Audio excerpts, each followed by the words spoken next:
Buenas tardes, mi nombre es Maylin Francini Duarte, estudiante de la carrera de Sistemas de Información en Salud. En esta presentación les estaré hablando de las generalidades de las células, su función y estructura, de las posiciones y movimientos anatómicos y de los diferentes tipos de tejidos y la importancia de estos temas en la aplicación profesional.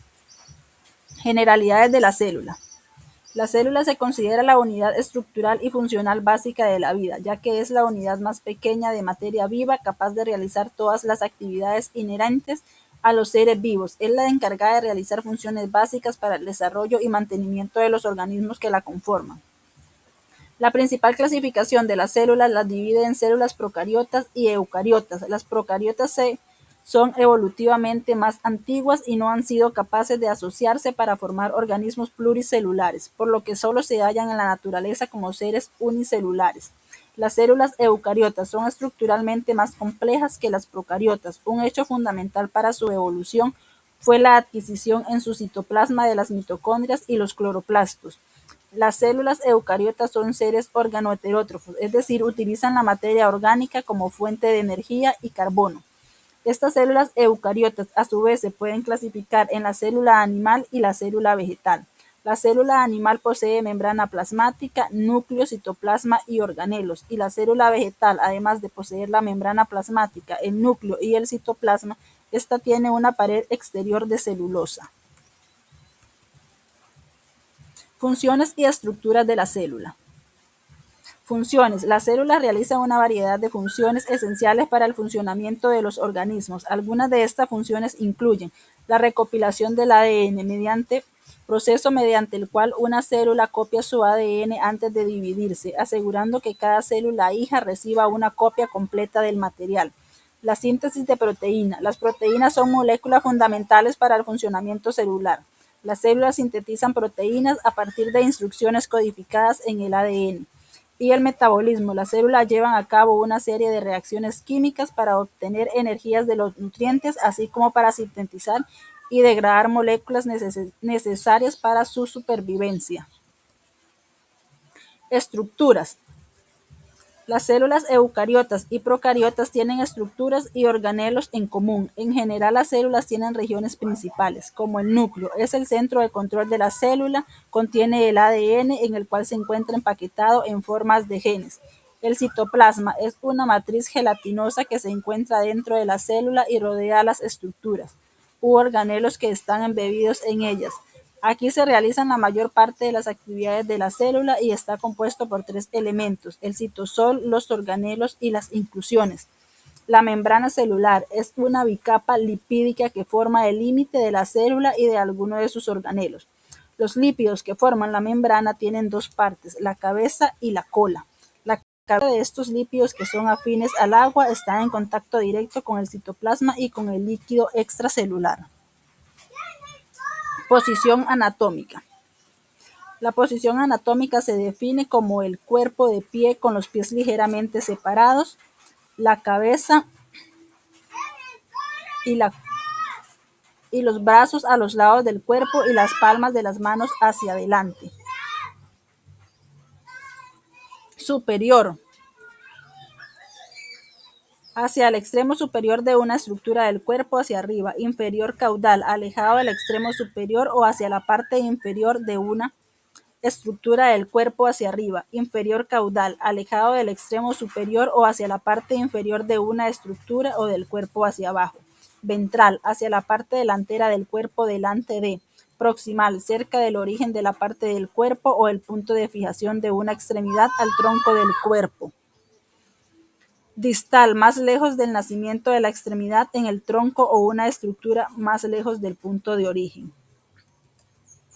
Movimientos anatómicos. El cuerpo humano, al estar unido por huesos que se encuentran unidos entre sí por articulaciones sinoviales, es capaz de realizar movimientos en la mayoría de las estructuras que tengan articulaciones movibles. Los movimientos corporales son: flexión, es un movimiento que disminuye el ángulo entre dos huesos. Extensión, es un movimiento que aumenta el ángulo entre dos huesos. Abducción, es un movimiento que aleja la estructura o una parte de ella de la línea media del cuerpo. Abducción es el movimiento de la estructura o una parte de ella hacia la línea media del cuerpo. Circunducción es un movimiento circular de tipo cónico de algún segmento del cuerpo. Pronación es el movimiento de rotación del brazo en el cual la palma de la mano se dirige directamente hacia arriba.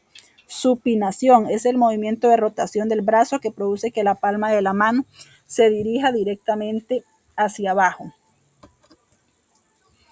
Tipos de tejidos. Los tejidos son agrupaciones de células similares que realizan una función específica en los organismos multicelulares. El cuerpo humano tiene 4 tipos de tejidos primarios que interactúan para formar la materia del organismo.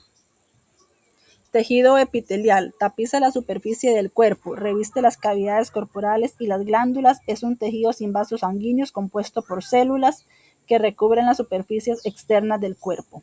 Características. Sus células están muy cercanas unas de otras y se adhieren entre sí.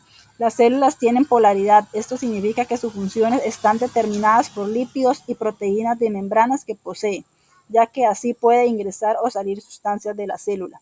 La superficie basal está adherida a una membrana basal, que es una capa de materia acelular con proteínas y polisacáridos. Tejido muscular. Las células musculares, también denominadas fibras musculares debido a que son largas y estrechas cuando están relajadas, son células contráctiles especializadas. Los tejidos musculares se clasifican en 3 tipos de tejidos: músculo estriado esquelético, músculo estriado cardíaco y músculo liso. Tejido conectivo. Es el tipo de tejido más abundante del cuerpo, es de unión y de soporte, por lo general altamente vascular, por lo que tiene un rico aporte sanguíneo. Desde el más rígido al más blando, las principales clases de tejido conectivo son los huesos, el cartílago, el tejido conectivo denso o fibroso, el tejido conectivo laxo y la sangre. El hueso está compuesto por células óseas situadas en cavidades llamadas lacunae y rodeadas por capas de una matriz muy dura. El cartílago es menos duro y más flexible que el hueso, se encuentra en pocas partes del organismo, es vascular, o sea que no tiene vasos sanguíneos ni nerviosos. Existen 3 tipos de cartílagos: el hialino, el cartílago fibroso y el cartílago elástico. El tejido conectivo denso o fibroso tiene fibras de colágeno como principal elemento en su matriz. El tejido conectivo laxo es más suave y tiene más células y menos fibras que cualquier otro. Existen 3 tipos diferentes, que son tejido areolar, tejido adiposo y tejido reticular. Y por último, la sangre, que es un tejido conectivo líquido que consiste en una sustancia intercelular no viva denominada plasma y elementos formes. El plasma es un líquido color paja formado principalmente de agua y algunas sustancias disueltas. El tejido nervioso está compuesto por 2 tipos de células diferentes llamadas neuronas y neuroglías. Las células nerviosas cumplen 3 funciones principales: recibir estímulos provenientes del medio externo e interno, comunicarse entre sí para integrar la información recibida del estímulo y responder a los estímulos externos enviando impulsos a los órganos.